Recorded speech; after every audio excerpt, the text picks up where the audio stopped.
मैं महेंद्र वैष्णव आप सभी का आपके अपने YouTube चैनल स्टडी ऑनली में हार्दिक स्वागत करता हूं।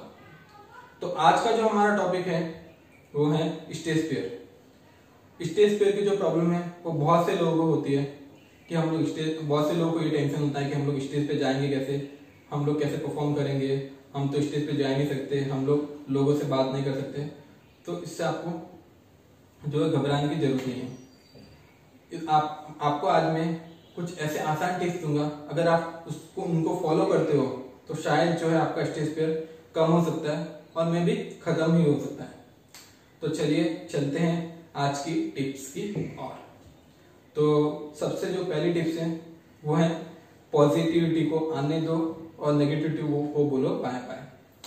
इस टिप्स को मैं एक बहुत अच्छी कहानी के साथ लिंक करना चाहूंगा, तो आप जरूर सुनिएगा।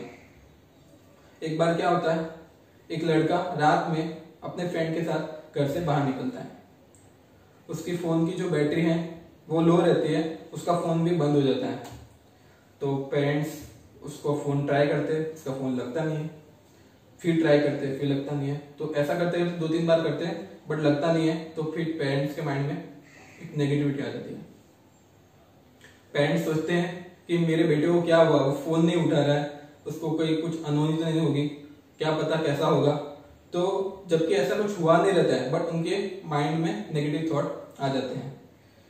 फिर सुबह होती है तो लड़का घर पे आता है, देन वो सारी बात बताता है कि मेरा फोन जो है वो बंद हो गया था और मैं फ्रेंड के घर ही सो गया था। तो कहने का मतलब ये था, वो लड़के को कुछ हुआ नहीं था और बट उनके जो पेरेंट्स है वो ये सोच रहे थे कि मेरे बेटे को के साथ कुछ हो गया रहेगा, वो टेंशन ले रहे थे। तो हम लोग भी ठीक वैसा ही करते हैं।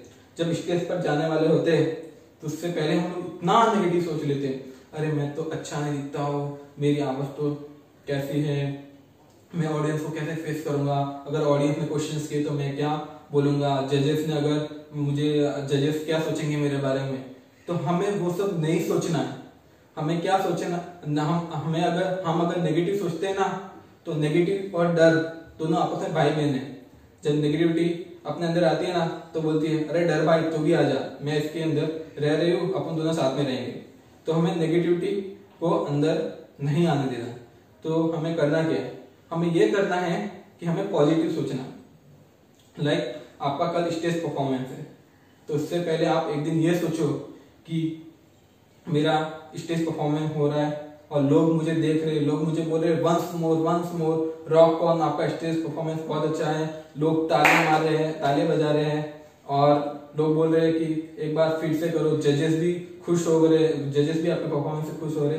जब आप ये सोचोगे ना तो आपका परफॉर्मेंस बहुत अच्छा हो जाएगा। मैं अपना एग्जांपल देता हूँ। जब मेरा कुछ स्पीच या स्टेज के ऊपर कुछ परफॉर्मेंस या स्ट्रीट प्ले वगैरह होता था तो मैं एक दिन पहले ये सोचता था, अरे मेरा प्ले बहुत अच्छा हो रहा है, जजेस ने मुझे बहुत तारीफ दी, ऑडियंस ने बहुत तालियां वगैरह बजाई। जब ये सब मैं सोच के जाता था ना तो मेरे अंदर एक स्ट्रेंथ आती थी और मेरा जो परफॉर्मेंस है वो बहुत अच्छा हो जाता था। चलते हैं दूसरी टिप्स की ओर। जो दूसरी टिप्स है वो है रिलैक्स होके जाने का एकदम। अभी क्या होता है ना, जब हमारा स्टेज परफॉर्मेंस होने वाला होता है तो हम लोग क्या करते हैं, एकदम डर जाते हैं, हमारी बॉडी जो है हिट हो जाती है और हमें डर लगता है कि हमारा परफॉर्मेंस कैसा होगा और एकदम शरीर में एकदम दिल की जो धड़कन है वो बढ़ जाती है। तो ऐसे टाइम पे हमें क्या करना है कि हमें ना लॉन्ग ब्रीथ लेनी है। जब लॉन्ग ब्रीथ लेते हो ना तो आपके बॉडी में जो है ऑक्सीजन की मात्रा अधिक हो जाती है, आपको पसीना कम होगा और आपका बॉडी जो है रिलैक्स होगा। आप ये सोच के जाओ कि मैं घर पे जा रहा हूँ या फिर मेरे फ्रेंड के साथ में फ्रेंड को कुछ बताने जा रहा हूँ। जब आप ऐसा सोचोगे ना तो आपका परफॉर्मेंस बहुत अच्छा जाएगा और रिलैक्स होके जाओ। और एक बात याद रखना हमेशा कि आपका जो स्टेज फेयर है ना वो हार्डली 15 to 20 सेकंड का होता है। जब एक बार आप स्टेज पे गए और बोलना चालू किए, 15 to 20 सेकंड हो गया ना तो आपका डर ऑटोमेटिकली खत्म हो जाता है, फिर आपका जो है स्पीच वो फ्लो में जाएगा। तो हमें क्या करना है, रिलैक्स होके जाना। तीसरी टिप्स है बैकअप प्लान। अभी बैकअप प्लान का मतलब ये नहीं कि लेट सपोज आपको महाराणा प्रताप जी के ऊपर एक स्पीच रेडी करना है, तो आप क्या करोगे कि महाराणा प्रताप जी के ऊपर उनकी हिस्ट्री, ज्योग्राफी ये सब निकालोगे और उनके बारे में स्पीच तैयार करोगे। बैकअप प्लान का मतलब ये नहीं कि आप महाराणा प्रताप जी के ऊपर स्पीच है और तैयार कर दो किसी अन्य टॉपिक पर कि वो ये मेरा बैकअप प्लान है, अगर मैं ये भूल गया तो ये बोलूंगा। वैसा नहीं करना है। आपको करना क्या है कि जितने महाराणा प्रताप जी के ऊपर स्पीच तो रेडी करनी है, वो उसमें तो आपको एकदम परफेक्ट करना ही है, बट उसके अलावा आप उस टॉपिक के रिलेटेड 3-4 क्वेश्चन सेलेक्ट करके लेके जाओ। लेट्स सपोज आप स्पीच दे रहे हो और आप भूल गए बीच में, तो आप क्या करो ना, ऑडियंस को वो क्वेश्चन पूछ लो। जब ऑडियंस को वो क्वेश्चन पूछ लोगे तो ऑडियंस वहां बिजी हो जाएगी क्वेश्चन का आंसर देने में और आपको टाइम मिल जाएगा याद करने का। तो फिर आप अपनी जो है स्पीच याद करो, देन आगे कैरी फॉरवर्ड करो, आगे कैरी फॉरवर्ड हो जाओ।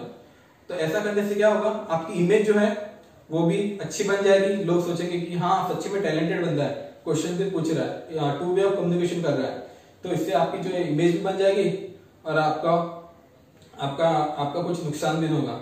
ऑडियंस बहुत आपके बारे में बहुत पॉजिटिव सोचेगी। अगली जो टिप्स है वो है आई कांटेक्ट। आप जब स्टेज पे परफॉर्म करते हो या कुछ भी स्पीच देते हो तो आई कांटेक्ट बहुत इंपॉर्टेंट रोल प्ले करता है। तो अभी कुछ लोगों को प्रॉब्लम होती है कि हम लोग आई कांटेक्ट कैसे करेंगे, हम तो आई कांटेक्ट करना ही नहीं आता। जब आई कांटेक्ट करेंगे तो हम लोग तो भूल जाएंगे जो भी स्पीच याद किए हैं।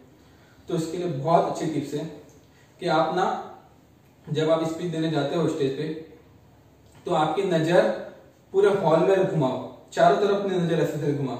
आपको एक ही ऑडियंस पे फोकस नहीं करना है, ठीक है। तो इससे क्या होगा ना, आपका माइंड इधर उधर डाइवर्ट हो जाएगा, आपकी जो नजर है वो इधर उधर घूमेगी, तो आपको ज्यादा इशू नहीं होगा। और किसी की आंख में आपको नहीं देखना है, आप उनकी नाक की तरफ देखिए। जब आप ऑडियंस की नाक की तरफ देखोगे तो ऑडियंस को ये लगेगा कि हाँ ये हमारे आंख में देख रहा है, और आपकी जो इमेज जो है अच्छी बन जाएगी। वो ऑडियंस को लगेगा कि हाँ ये आई कांटेक्ट बना के स्पीच दे रहा है, बहुत व्हाट अ ब्रिलियंट। तो ऑडियंस जो है आपसे खुश हो जाएगी और आपको अच्छे पॉजिटिव रिव्यूज देगी।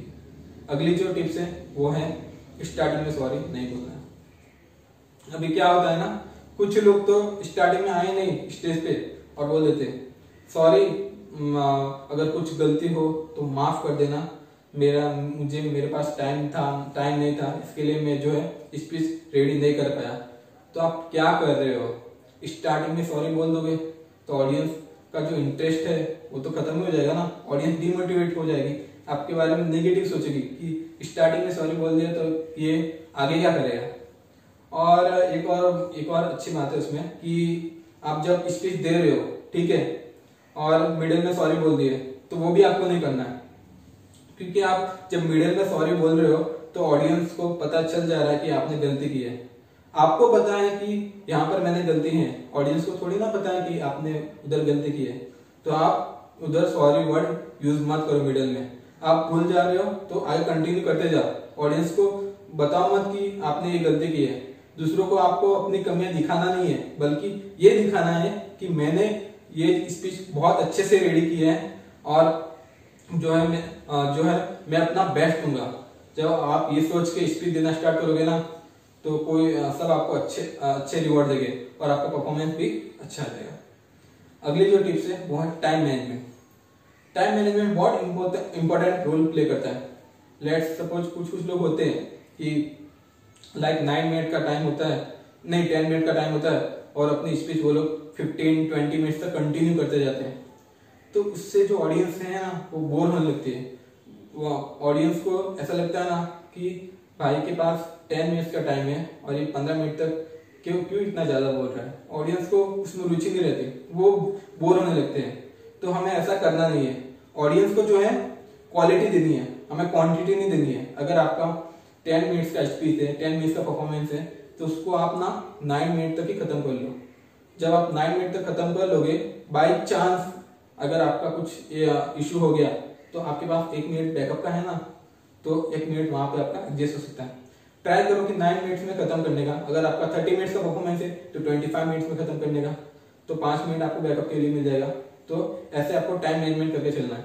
इसके लिए आपको क्या करना है कि जब आपका फाइनल परफॉर्मेंस होने वाला होता है तो उससे पहले आप जो मोबाइल में रिकॉर्डर या टाइमर लगा के प्रैक्टिस करो।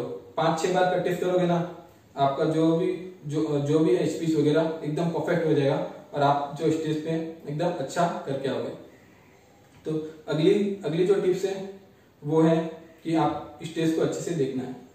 लाइक आपका अभी स्टेज परफॉर्मेंस होने वाला है, ठीक है, तो आप क्या करो, 2 घंटे पहले, एक घंटे पहले आ जाओ हॉल में, और जो बाकी लोग कैसे परफॉर्म कर रहे हैं, वो लोग कौन सी पोजीशन से एंटर कर रहे हैं, कौन सी पोजीशन से एग्जिट कर रहे हैं, माइक की पोजीशन क्या है, वो सब आपको जरूर देखना है। वो कैसे स्पीच दे रहा, उसकी आवाज कैसी जा रही है माइक में, आपको अपनी आवाज कैसी रखनी है, आप अपने हिसाब से सब पहले वो सब माइंड में बिठा लो। जब आप ये सब बिठा लोगे ना, तो आपको एक आइडिया हो जाएगा कि हाँ, मुझे यहाँ ऐसे जाना है, ऐसे बोलना है, और ऐसे ऑडियंस को फेस करना है, और ऐसे आई कांटेक्ट वगैरह जो भी आपको करना है। तो ये बहुत इंपॉर्टेंट टिप है, तो ये जरूर फॉलो करना। अगली जो टिप्स है, अनुभवी बनो, नॉलेजेबल बनो। अभी अनुभवी नॉलेजेबल मतलब क्या, जब आप फ्रेंड के साथ हो, 10-12 फ्रेंड के साथ में हो, तो आप ट्राई करो कि उनके सामने खड़े हो जाओ और बोलो कि चलो मैं आज तुम्हें कुछ शायरी वगैरह सुनाता हूँ, कुछ कहानी वगैरह सुनाता हूँ। तो आप सुना, उनसे आई कांटेक्ट करने की कोशिश करो। ये छोटी छोटी कोशिश है ना, जो आपको आगे बड़ा रूप देगी। बोलते हैं ना, बूंद बूंद से घड़ा बढ़ता है, तो आपकी ये छोटी छोटी बूंदे आपका आगे जो है बड़ा घड़ा भरेगी। हाँ, और एक और इम्पोर्टेंट है, अगर आप जब स्कूल या कॉलेज में जब रहते हो, तो टीचर्स आपसे क्वेश्चन पूछते हैं, ठीक है, तो आप क्या करो ना, खड़े होकर आंसर देने का ट्राई करो, और हो सके तो टीचर को बोलो कि टीचर मैं आगे आके बोल सकता हूँ क्या, तो आप क्लास के आगे आके सबसे आई कांटेक्ट बनाओ और ट्राई करो वो आंसर देने की। तो उससे क्या होगा ना, आपका जो है स्ट्रेस फियर कम हो जाएगा धीरे धीरे, और आपको वो आदत हो जाएगी। और जब आपको कोई टीचर पढ़ाते हैं या सर पढ़ाते हैं, तो आप उनका पढ़ाने का तरीका ऑब्जर्व करो कि वो किस तरह बोलते हैं, उनका कम्युनिकेशन कैसा है, वो जो मैसेज देना चाहते हैं वो कैसे डिलीवर कर रहे हैं, वे ऑफ टॉकिंग देखो, उनका बिहेवियर देखो। वो सब देखोगे ना धीरे धीरे, तो आपके अंदर भी वो सब जो है गुण आ जाएंगे।